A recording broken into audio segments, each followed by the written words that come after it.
तो सर मेरा पहला सवाल यूजीसी को लेकर है, जो कि अभी काफी विवादों में चल रहा है, जहाँ पे लोग जेनजी जो है प्रोटेस्ट पे लगी हुई है काफी। तो क्यों हो रहा है ये विवाद, इतना आगे क्यों बढ़ रहा है? जेनजी, बिल्कुल जेनजी। जेनजी वही जेनजी जिसने नेपाल सरकार के मंत्रियों को सड़क पर भगा भगा के मारा था। हाँ, कह सकते।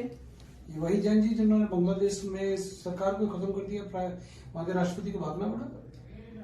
मुझे ऐसा लगता है जेनजी शब्द बड़ा अच्छा है। लेकिन सर थोड़ा सा डिफरेंस है इसमें, अगर हम जेनजी देखें, मतलब हाँ जेनजी की बात मैंने की है आपने शुरुआत बिल्कुल, लेकिन जो प्रोटेस्ट में हैं वो सिर्फ एक कैटेगरी के हैं।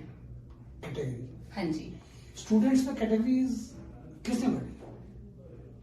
आपका नाम मुस्कान शर्मा है, मेरा नाम सूरजपाल सिंह आमू है। हाँ जी।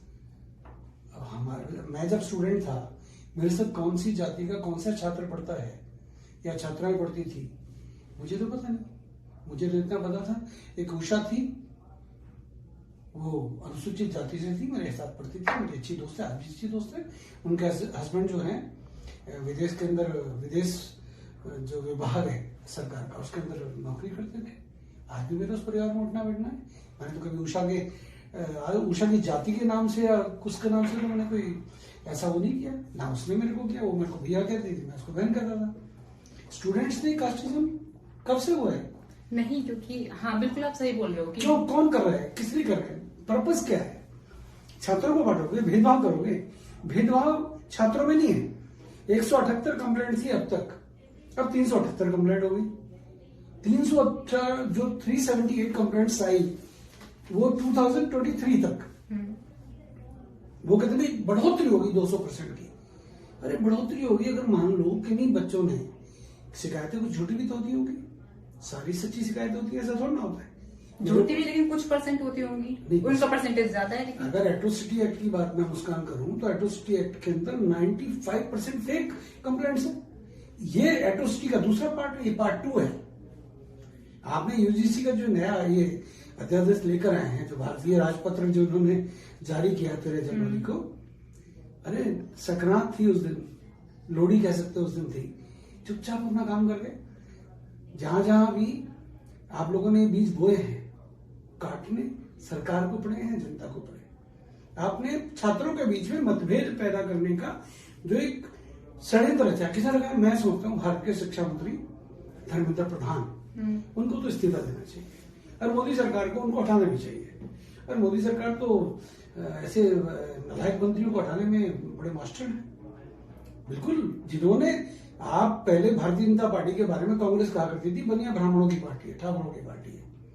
अब बनिया ब्राह्मण ठाकुरों की रगड़ दिया आपने। नहीं, लेकिन अब भाजपा मतलब बीजेपी पार्टी में से तो ऐसे काफी पद से अपने इस्तीफा दे चुके हैं, काला कानून बोल के इस्तीफा दे के गए हैं। मैं तो भाजपा में 37 साल रहा हूँ, खुद आ रही है भाजपा में। मैं खुद भाजपा में 37 साल रहा हूँ, मैं भाजपा का प्रवक्ता रहा हूँ। आपके चरणों पर बीजेपी के प्रवक्ता के रूप में आया करता था, परंतु मैंने की छोड़ी भाजपा। अब भाजपा के अंदर सुनवाई नहीं होती, कार्यकर्ता का सम्मान नहीं रहा। अब जब अगर भाजपा भी जो राष्ट्रवाद की बात करती थी, वही भाजपा जातपात की बात करती है।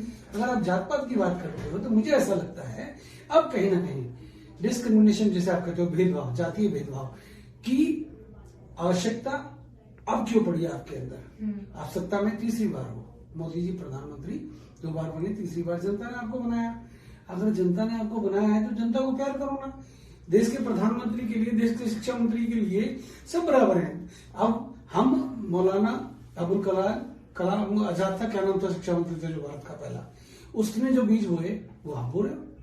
उन्होंने पहले मुगलों की कहानियां सुनाई, अब आप जात पात की राजनीति कर रहे हो। जैसा कि कॉलेजेस में होता है कि जो हमारी इक्विटी कमेटी जो होती है, उसमें मेरे ख्याल से सारी मतलब कैटेगरी, आपने कैटेगरी को चलो डिफाइन कर दिया, पर कैटेगरी के स्टूडेंट्स होते हैं। अब उसमें एसटी, एससी, ओबीसी है, पर जनरल क्यों नहीं है उस इक्वल कमेटी में? मैं कहता हूँ इक्विटी स्क्वाड, इन्होंने एक वर्ड दिया इक्विटी स्क्वाड, जो इन्होंने जो दिग्विजय कमेटी है, जो महान पुरुष है कांग्रेस पार्टी में, दिग्विजय उसकी कमेटी थी, उन्होंने रिकमेंडेशन भारत सरकार को दिया और भारत सरकार ने ये बीज बोए।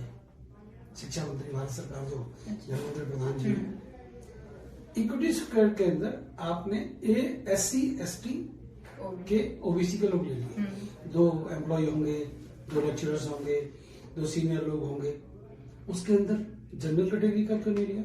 वही सवाल तो यही है। क्यों नहीं? सवाल ही है ये साजिश है, ये सवाल ही है, ये प्लानिंग है, आपने थोप दिया। आपने एक ऐसी चीज हमारे ऊपर थोप दी कि आपकी जो सुनवाई करेंगे, जो एससी का, एसटी का, ओबीसी का व्यक्ति जो आपकी कंप्लेंट करेगा, उसकी सुनवाई भी एसटी और ओबीसी वाले करेंगे। तो क्या स्वर्ण जाति के सामान्य वर्ग के व्यक्ति को, छात्र को न्याय मिलेगा? कहां से मिलेगा न्याय? पहले एसटी और एससी का मामला था, अब आपने ओबीसी में घुसा दिया।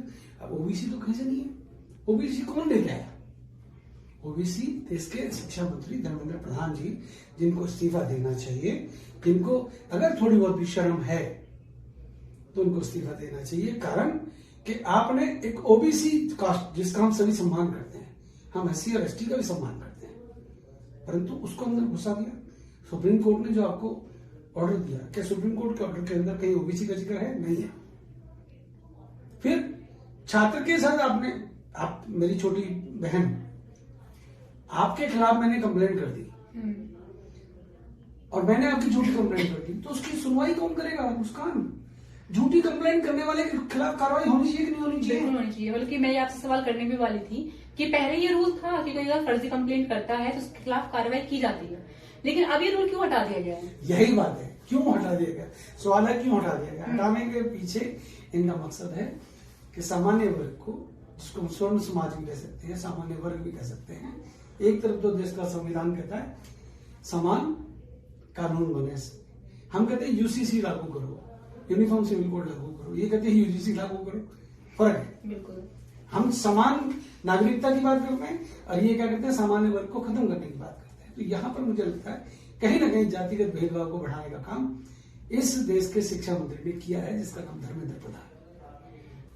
मतलब मेरा सवाल ये है कि जो जितनी कैटेगरीज हैं, एससी, एसटी, ओबीसी और जनरल, इनके लिए जो यूजीसी की नई डेफिनेशन है, उसमें अंतर क्या है, डिफरेंस क्या है? देखिएगा, यूजीसी यूनिवर्सिटी ग्रांट कमीशन जो है, यूनिवर्सिटीज के, कॉलेजेस के संरक्षण के लिए है, उनका सहयोग करने के लिए। आप लोगों ने जो ये कानून बनाया, आज यूजीसी का विरोध हो रहा है, सड़कों पर हो रहा है। यूजीसी के ऑफिस के बाहर हजारों पुलिस वाले आपने खड़े कर दिए कि विरोध प्रदर्शन करने के लिए बच्चे जा रहे हैं, उनको विरोध प्रदर्शन नहीं करने दिया जा रहा। आज यूपी के अंदर कंडीशन विरोध प्रदर्शन कर रही है, अनेक जिलों में कर रही है, आगे पूरे देश के अंदर करेंगे। परंतु यूजीसी का यूज क्यों? इसे दुरुपयोग कहेंगे। आप लोगों ने तानाशाह वाला काम किया है।